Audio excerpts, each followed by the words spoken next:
Hello, ici Johan en direct voilà, de Central Park avec Manhattan là-bas et Upper East Side juste derrière moi.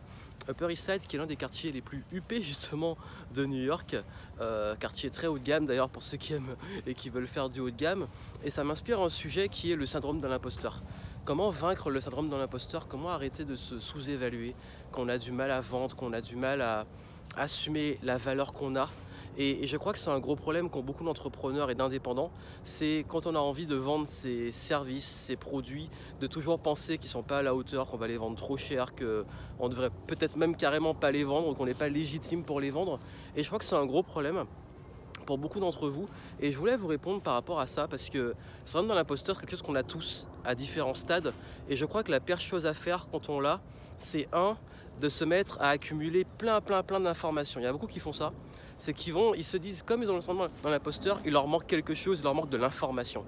Du coup, on va aller prendre plein de livres, on va aller consommer plein de contenus, peut-être prendre des nouvelles certifications de, je sais pas, de coaching, de formation et autres, parce qu'on pense qu'il nous manque quelque chose. Donc là, il y a un avion qui passe en même temps.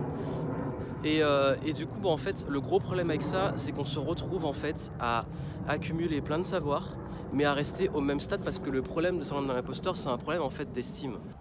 Ce problème d'estime, si vous voulez justement pouvoir augmenter votre image de vous et de la valeur de ce que vous apportez, il va falloir faire un switch, non pas au niveau juste des compétences que vous avez, des savoirs, parce que ça, normalement, vous les avez déjà, ou vous pouvez les développer, mais même en les développant, même en lisant plein de livres, en ayant plein de certifications, vous aurez toujours le syndrome de l'imposteur. Ce qui fait la différence, c'est l'estime de vous que vous allez accumuler dans l'expérience. Pourquoi? Parce que plus vous prenez de l'expérience, plus vous gagnez justement en confiance, et plus cette confiance renforce l'image que vous avez de vous, parce que l'expérience va faire que vous allez voir que vous êtes à la hauteur. Ça veut dire quoi derrière tout ça? Ça veut dire que si vous allez dans l'imposteur, la meilleure façon de le passer, c'est justement dans l'action et en faisant, en délivrant auprès de vos clients. Pas en procrastinant, en cherchant de nouvelles excuses ou de nouvelles façons de ne pas servir vos clients. C'est vraiment dans cette capacité que vous allez pouvoir avoir à servir les clients le plus vite possible, à travailler avec eux et d'avoir cette image que vos clients renvoient. Parce que la vraie image que vous avez et ce qui compte le plus au niveau de votre business et de la valeur de ce que vous proposez, c'est pas juste l'image que vous avez de vous et de vos propres produits services, c'est aussi et surtout comment les clients le perçoivent, la valeur que ça a pour eux avant, pendant et après le produit ou le service.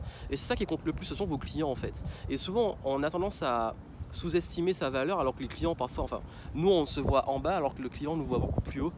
Alors que ce qui compte, c'est les faits, c'est la réalité, et ça se gagne par l'expérience. Donc à l'heure actuelle, ne cherchez pas à vous dire comment je peux encore accumuler plein de savoir sur ce que je veux délivrer à mes clients, mais plutôt comment je peux créer mon expérience pour délivrer des clients. Et derrière, vous allez voir qu'en délivrant, vous allez améliorer les choses. Et puis si c'est pas au top du top, vous allez apprendre beaucoup plus que juste avec des savoirs théoriques qui vont procrastiner sur la vente et la délivrabilité. Donc voilà, c'est le sujet que je voulais vous dire. La syndrome de l'imposteur, je sais que c'est quelque chose que même quand vous allez monter en gamme, je parlais de Upper East Side, de up, de monter et tout. Le mot est bien adapté notamment pour les level up. Et tant que vous allez continuer, évoluer, vous l'aurez toujours à un certain stade. Je crois que l'être humain a tendance à souvent l'avoir, et c'est pas trop grave. L'important, c'est que ça ne vous bloque pas dans l'action et que vous osiez faire les choses, que vous soyez dans une démarche transparente, de pas non plus faire des fausses promesses, mais surtout de délivrer, de faire de votre mieux pour améliorer la qualité de vos produits et services, l'expérience client, et faire en sorte que cette valeur augmente dans le temps. Et c'est comme ça que vous allez pouvoir avoir cette valeur qui augmente dans le temps, et votre estime qui augmente en même temps, et qui vous permet justement de passer des nouveaux caps et de passer au niveau supérieur, de monter en gamme s'il le faut, et de continuer à évoluer. Donc voilà ce que je voulais partager avec vous. Je vais retourner ma petite balade dans Central Park, et en description je vous ai mis un lien pour vous aider à passer ça dans l'imposteur, et des ressources pour vous aider à gagner en confiance, en meilleure estime de vous, et augmenter la valeur de vos produits et services avec votre valeur personnelle.